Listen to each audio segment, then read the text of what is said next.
The jungle is quiet in the aftermath of violence, too quiet. A patrol from the Virunga Conservation Unit moves carefully through the dense undergrowth, machetes slicing vines as they scan for signs of poachers. The stench of gunpowder still lingers in the humid air. Broken branches and trampled leaves tell the story of chaos that unfolded only hours earlier. Then a sound rises above the silence. Not the cry of a bird, not the chatter of monkeys, but something else, softer, raw, heartbreaking, a whimper. The rangers stop in unison. Elena Kamanzi, a seasoned conservationist, tilts her head, her breath catching in her chest. She knows that sound. It is the cry of the most vulnerable creature in the forest. They push deeper, following the faint whimpers until they break into a clearing. What they see stops them cold. Two tiny gorilla infants huddle against the base of a fallen tree. Their eyes are wide with terror, their small bodies shaking as they cling to each other. One is slightly older, his fur damp and matted with mud. The younger is so small he can barely hold up his head, his frail arms trembling with the effort. Elena's heart shatters. "No, not again," she whispers. There are no mothers, no protective silverback, no troop, only silence, punctuated by the desperate cries of the orphans. The truth is undeniable. The adults are gone, likely taken by poachers for bush meat, leaving the infants behind to die. The older infant lets out a strangled cry, clutching his sibling tighter. The younger one responds with a pitiful squeak, burying his face in the other's chest. Their bond is clear. They are all each other has left. One ranger mutters through clenched teeth, "They won't last a night out here." Elena lowers herself slowly to the ground, her palms open, her voice gentle. "Shh, little ones. You're safe now." At first, the babies recoil. The older bares his tiny teeth in a feeble show of defiance. The younger hides his face, whimpering. But exhaustion is stronger than fear. Their cries weaken, their grip loosens. Elena removes her jacket, wrapping it carefully around their fragile bodies. She lifts them both into her arms, stunned by how light they feel.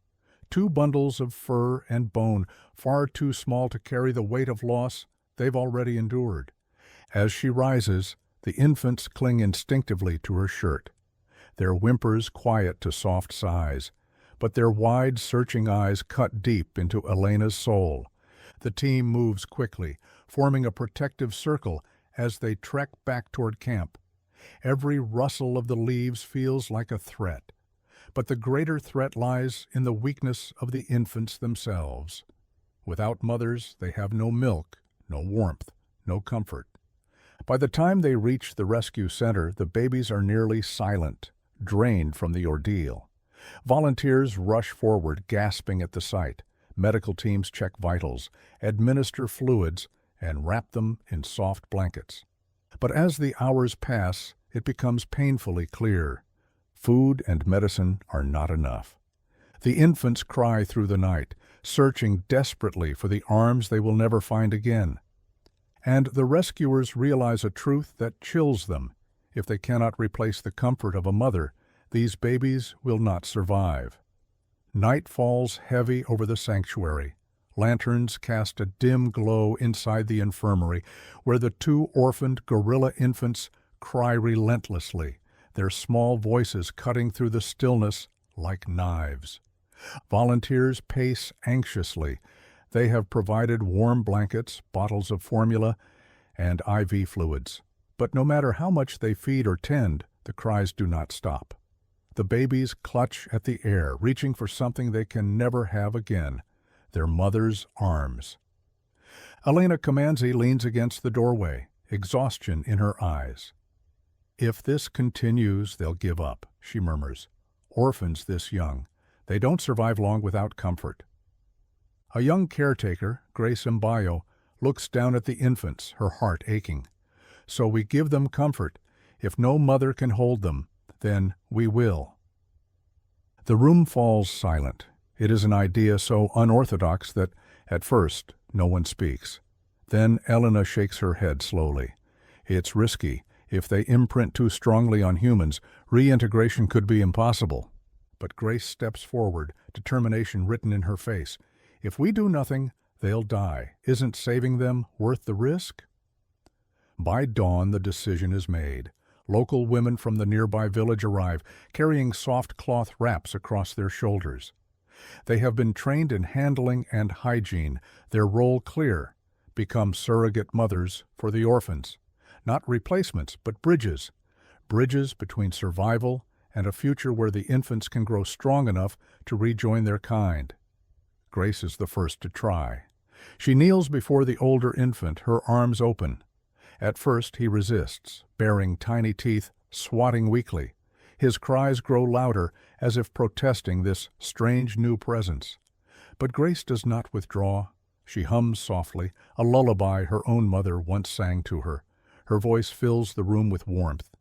Slowly, the infant's cries falter. He stares up at her, wide-eyed, uncertain. And then, with a trembling whimper, he crawls into her arms. Gasps ripple through the volunteers. Grace holds him close, tucking his small body against her chest. His tiny hands clutch at her vest, his cries softening into shuddering sighs. Within minutes, he falls asleep, cheek pressed against the steady beat of her heart. The younger infant resists longer. He thrashes weakly, wailing for the mother who will never return. But when Elena herself steps forward, wrapping him gently against her chest, something shifts. Her warmth, her scent, the rhythm of her heartbeat, these things speak a language deeper than words. The baby clings, his tiny fingers gripping her shirt, his cries dissolving into soft breaths. For the first time since their rescue, silence fills the infirmary. Tears glisten in Elena's eyes. They just needed a heartbeat, she whispers. The transformation is immediate. The infants, once inconsolable, sleep soundly in the arms of their new caretakers. Volunteers exchange stunned looks. A radical experiment has begun, one born from desperation, but rooted in love. The sanctuary buzzes with a new energy, hope. No one knows if it will work long term. But in that moment, one truth becomes clear. The orphaned gorilla babies are no longer alone. Morning breaks with the sound of soft coos and tiny laughter. For the first time since arriving at the sanctuary, the cries of the orphaned gorilla babies are replaced with something else: contentment. Grace Mbayo steps into the nursery with one of the infants clinging tightly to her back, wrapped snug in a cloth sling. He peeks over her shoulder, curious eyes wide, his tiny hand patting at her braided hair. Grace chuckles. "Yes, little one, you're safe now." Nearby, Elena Kamanzi kneels on the floor with the younger infant in her lap. She offers him a small piece of soft fruit, guiding his hand gently. At first he fumbles clumsily, but with her patience, he brings it to his mouth. The volunteers watching break into smiles. "He's learning," Elena says proudly, her eyes glowing. Day by day, the transformation is astonishing. The women cradle the babies against their chests when they sleep, the steady rhythm of their heartbeats a lullaby stronger than any song. At feeding time, they hold bottles with careful patience, coaxing the infants to drink slowly, their tiny fingers gripping the hands that feed them. When the sun is high, they venture into the outdoor nursery. Grace crouches low, letting the older infant crawl across her back. With a playful squeal, he clings tightly as she rises, mimicking the way gorilla mothers carry their young. The crowd of volunteers laughs as he beams proudly from his perch, his first taste of what it means to ride on a mother's back. Elena, meanwhile, climbs onto a low log, showing the younger infant how to balance. He wobbles, nearly toppling, but she steadies him with gentle hands. "That's it," she whispers, "one step at a time." His small face lights up with joy as he takes a clumsy hop forward. The bond is no longer tentative. It is real, deep, undeniable. The infants seek their human mothers instinctively, crawling into their laps when frightened, tugging at their clothes when hungry, pressing their faces into their chests when tired. Their grief has not disappeared, but it has softened, reshaped into trust. Visitors who see the program are left speechless. Cameras capture tender scenes. A gorilla infant gripping Grace's finger as he falls asleep, another cuddled against Elena's chest as she hums softly. The footage spreads, touching hearts across the globe. "It's as if they've adopted us," Grace says with a gentle laugh, wiping fruit juice from the older infant's chin. But Elena shakes her head softly. "No, we've adopted each other." The sanctuary staff marvel at the progress. The infants, once weak and inconsolable, are now playful, curious, and strong. Their little bodies are filling out, their eyes bright with life. Where despair once lingered, hope has taken root. And at the heart of it all are the unlikely mothers, women who, against every expectation, have given orphaned gorilla babies the one thing science cannot manufacture: love. The sanctuary fills with laughter and hope as the infants thrive in the arms of their new mothers. But beyond the walls, questions begin to surface. "Is this natural?" one visiting journalist asks, scribbling in her notebook. "Won't the gorillas struggle to reintegrate if they grow up too close to humans?" The doubts spread. Critics argue that while the surrogate mothers may save lives in the short term, they could harm the infant's long-term survival. Some call it interference. Others claim it is dangerous to blur the line between human and gorilla. Inside the sanctuary, the staff hear every word. But for Elena Comanzi and Grace Mbayo, the answer is simple. "Without us," Elena says firmly, "these babies would already be gone." Still, the challenges are not only philosophical, they are painfully real. One morning, the younger infant refuses to eat. His tiny body shudders with fever, his eyes dull. The staff rush him to the veterinary tent, panic in their voices. "He's dehydrated, his system is weak," a medic shouts, preparing fluids. Grace paces outside the tent, tears in her eyes. "He was fine yesterday," he was laughing. "How can this happen so fast?" Elena pushes past the hesitation. She enters the tent and kneels beside the small body on the exam table. The infant cries weakly, reaching out with trembling hands. Elena doesn't hesitate. She gathers him gently against her chest. "Shh," she whispers, rocking him slowly. "I'm here. I won't leave." The medics work around her, threading IV lines, checking vitals. But it is Elena's heartbeat, steady and calm, that seems to soothe him most. His cries soften, his tiny hand clutches her shirt, and his breathing steadies enough for the medicine to take hold. Hours drag by. The fever breaks. Relief floods the room. Elena holds him close, tears slipping down her face. "You're a fighter," she whispers. The scare shakes everyone. For the women, it is a brutal reminder of just how fragile these infants are and how relentless the responsibility of motherhood can be, even when the child is not your own species. Yet with each trial, their bond only deepens. Grace begins practicing controlled separation, allowing the older infant to play more with other young gorillas in the nursery. At first he wails, reaching for her desperately. But she stands firm, encouraging him to interact with his kind. Slowly, he learns. He climbs with others, wrestles gently, even begins mimicking calls. "It's working," Grace murmurs, pride glowing in her tired eyes. He's growing strong enough to belong again. The critics continue their debates, but for those inside the sanctuary, the evidence is clear. The infants are alive, they are healing, and they are beginning to bridge the gap between the human love that saved them and the gorilla world they must one day rejoin. For Elena and Grace, the challenges are endless, but as they cradle the orphans each night, listening to their steady breathing, they know the fight is worth every sleepless hour. Because these babies are no longer defined by loss. They are defined by the love that refuses to let them go. Months pass, and the transformation, is undeniable. The infants who once trembled with grief are now vibrant bundles of energy. Their fur is thick and glossy, their limbs strong, their eyes filled with curiosity instead of fear. The nursery echoes with their playful calls as they swing clumsily on low branches and tumble together in the grass. Grace Mbayo stands nearby, smiling as the older infant climbs boldly onto her back before leaping off to join his peers. "He's not afraid anymore," she says softly, pride glowing in her voice.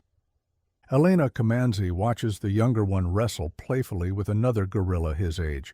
His once fragile body now radiates health. "He's thriving," she whispers, tears glistening in her eyes. "He's finally becoming who he was meant to be." The sanctuary begins carefully reintroducing the orphans to older gorillas in the troop. At first, the infants cling to their human mothers, reluctant to let go. But curiosity wins. Step by step, they approach the others. A gentle female leans down, sniffing them, before offering her arm in welcome. The babies squeal with delight and climb onto her back. The onlookers cheer through tears. It is the moment everyone has waited for, the beginning of their return to family. Yet even as they grow more comfortable among their kind, the bond with their surrogate moms remains unshakable. When tired, the infants still run to Grace and Elena, pressing their small faces into their chests, comforted by the familiar rhythm of their heartbeats. At night, they still curl up in the arms that saved them, drifting into peaceful sleep. The world takes notice.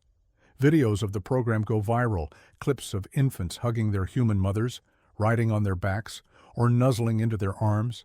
Headlines appear across the globe. Gorilla babies find mothers in the most unexpected place. Proof that love has no species. From orphaned to loved, a miracle in Virunga. The footage melts hearts everywhere. Donations flood in to support conservation. Children send drawings of gorillas holding hands with humans, scrawled messages reading, "Family is love." One day, during a community event at the sanctuary, Elena and Grace stand before a crowd of visitors. Behind them, the infants play with other young gorillas, climbing, chasing, squealing in delight. "They lost everything," Elena says, her voice thick with emotion, "but they found love again. Not the love they expected, but the love they needed." Grace adds, "And one day when they're ready, they'll go back to the wild carrying that love with them." The audience erupts in applause, many wiping away tears. Cameras capture the moment as one of the infants breaks away from the troop and rushes toward Grace, leaping into her arms. She laughs, clutching him tightly, while the other presses his face against Elena's chest. It is a picture of family, unlikely, unconventional, but no less real. Because in the end, family isn't just about blood, it's about love. And for two orphaned gorilla babies, that love came from the most unexpected mothers of all. They began with nothing, no mothers, no protection, no hope. But love came from the most unexpected place.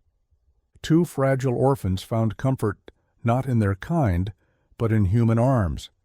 And in that embrace, they discovered what it means to belong again. Because sometimes family isn't who you're born to, it's who refuses to let you go. If this story touched your heart, if you believe love has no boundaries, please like, share, and subscribe for more true stories of animal resilience and second chances. And tell us in the comments, do you think these gorilla babies will carry the lessons of love they received from their human moms into their troop one day? Because in a world full of loss, these babies proved something powerful, that the greatest survival instinct isn't fear, it's love.